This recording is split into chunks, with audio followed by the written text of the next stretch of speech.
For centuries and longer, rats have fought tirelessly to repel the incessant frog invasions. Peace was only ever short-lived. Until finally, a young monarch rose to power. King Rattus, first of his name, unified the Rat Kingdoms under one rule, repelling Greenwort and his kind back to the putrid swamps from whence they came. Crops prospered, families flourished, and a magnificent Crimson Keep climbed ever higher toward the sky. But as time passed, King Rattus the Savior grew old, and the kingdom vulnerable once more. His people grew anxious, some claiming to perceive a faint odor in the air. Greenwort had returned with a ferocious vengeance. Amassing an army of unfathomable scale, he burned everything in his path towards the Crimson Keep. King Rattus gazed down upon his withered claws, barely able to hold the crown. He had little hope wielding a sword. So it was decided the crown should pass to Whiskers New. Arise, young prince, for the kingdom needs a hero. And so, your tale begins.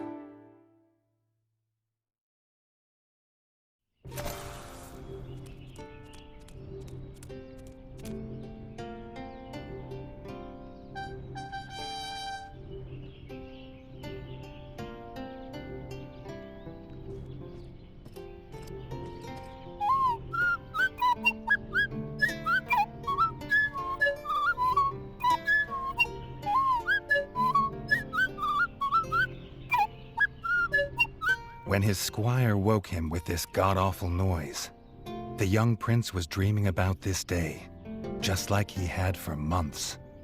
Now it was here, he better be ready.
If he'd known how unlike a dream today would be, he might have stayed in his bed.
All the prince had ever wanted was to prove worthy of his father's crown.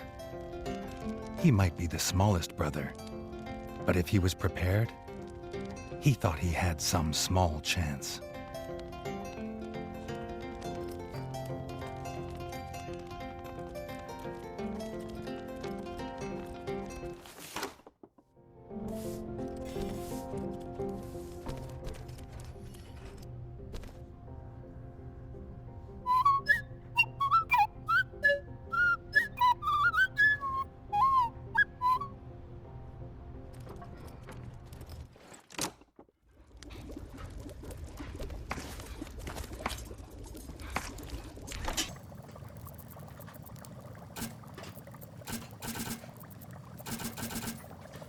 Reggie's brother, the chef, offered a fine menu, but after Dennis had eaten, there was no food left. Chef would need new supplies from the cellar if Reggie wanted a decent breakfast.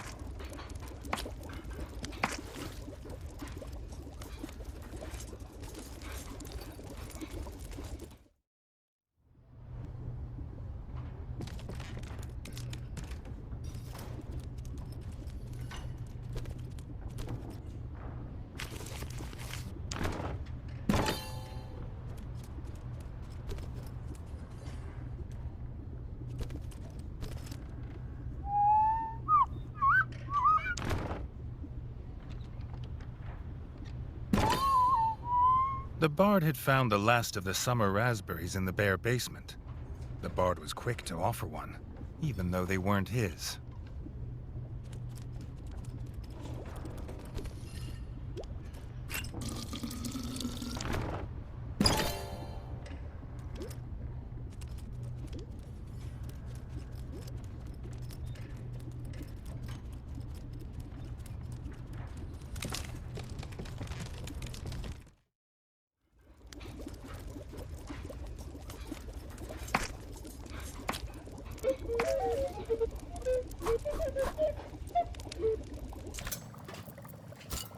He had the ingredients.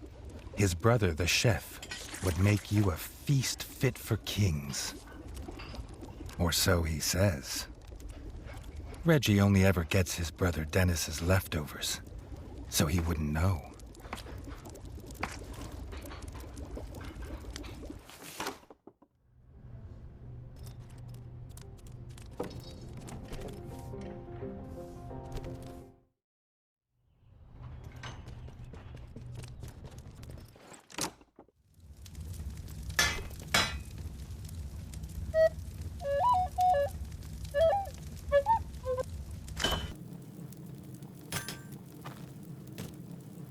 His brother, the smith, could forge armor and weapons to see off any enemy. He'd make some for Reggie, if the young prince could find blueprints for a rat of his stature.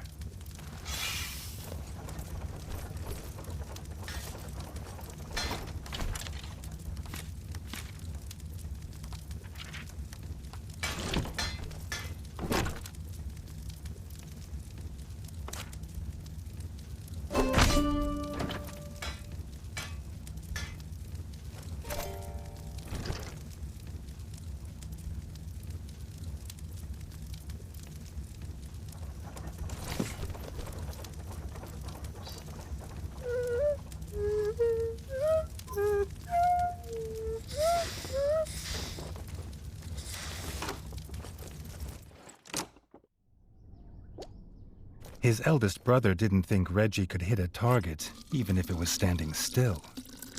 But Reggie had been training hard. Freshly squeezed bug juice, drink of champions. Nothing better after a long fight.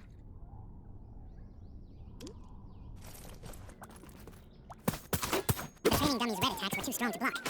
It was fast. Reggie could be faster.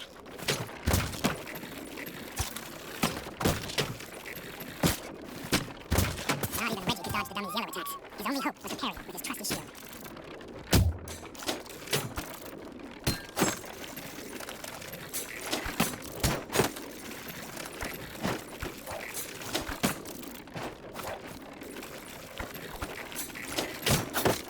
The dummy's final attack shook the ground. Reggie would need to dodge to remain unscathed.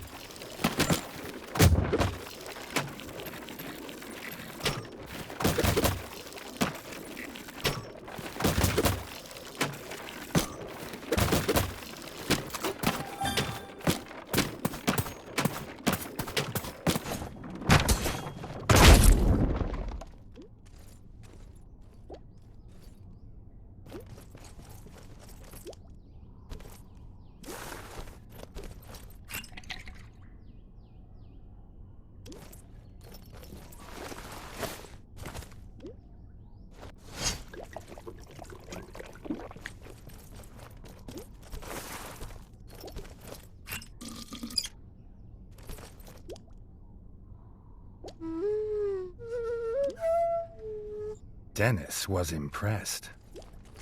If Reggie could just grow another couple inches, he might even have been worried.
Reggie'd never seen the Crimson Fort so full of ratfolk. The whole kingdom was there. Some even cheered for him. But the king had let his eldest brother lead the procession.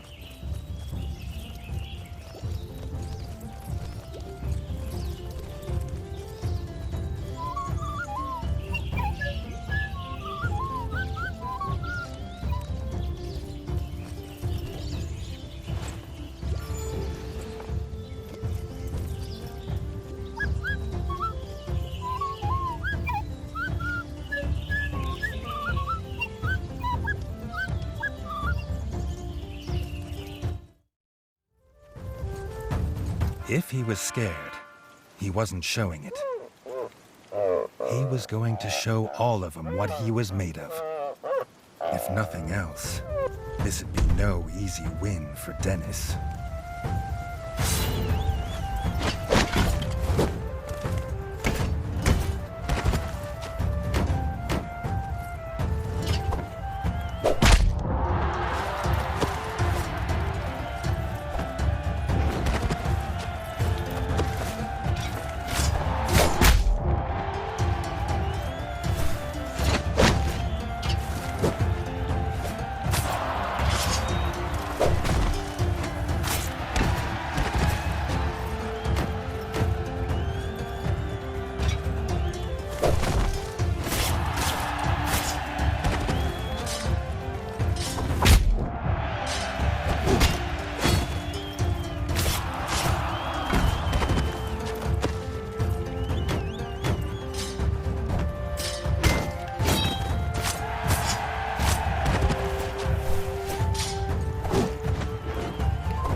done it!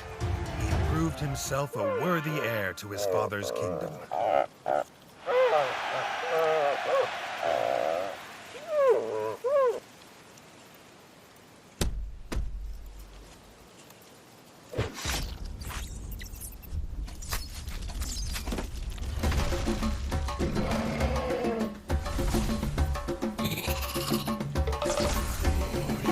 His dream was about to come apart.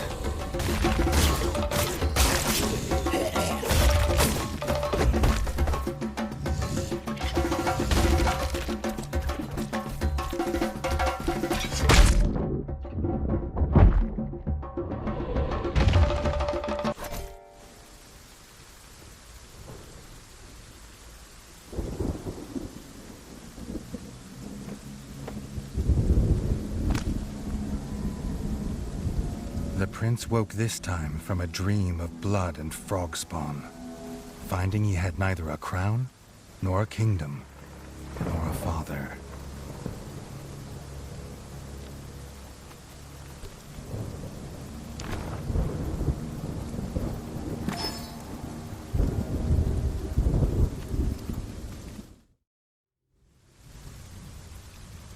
He needed a place to recover, somewhere to make a plan.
not content with killing the king, the Frog Horde had torn down his throne room, leaving behind little more than smoldering rubble, the bodies of his kin, dead and defiled. Reggie had never seen such evil, nor felt such rage.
Reggie had his crown at last, but not his kingdom.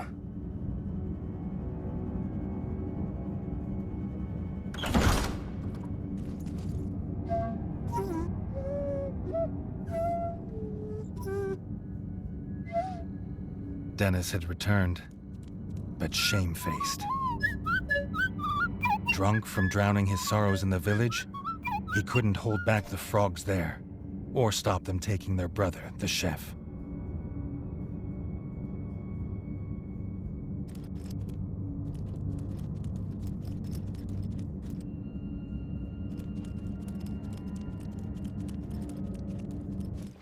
Reggie had to get to Longtail Village to rescue his brother, and fast.